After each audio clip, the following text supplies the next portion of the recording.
ข้อห้ามสำหรับผู้ขับขี่ระยะฉลองปีใหม่2026มี 1. ห้ามผู้ขับขี่พาหนะนำใช้โทรศัพท์ในเวลาขับขี่อย่างเด็ดขาด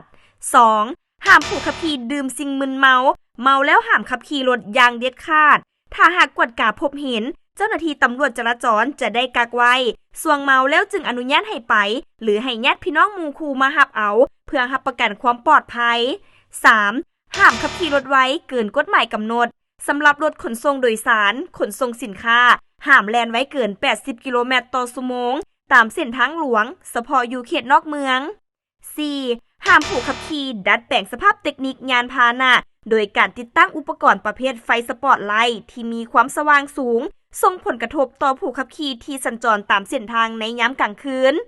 5. ห้ามขับขี่ยานพาหนะเป็นพึ่งเป็นแพ้ส่วงสิงกันตามเส้นทางอย่างเด็ดขาด 6. ห้ามนำใช้รถกระบะบรรทุกคนโดยสารใส่กระบะอย่างเด็ดขาด 7. ห้ามนำใช้รถขนส่งโดยสารบรรทุกสินค้าและบรรทุกผู้โดยสารเกินกำหนดและส่วงสิงเอาผู้โดยสารอย่างเด็ดขาด 8. ห้ามผู้ปกครองปล่อยปละให้เด็กน้อยที่มีอายุบ่ถึงเกษียณขับขี่พาหนะอย่างเด็ดขาด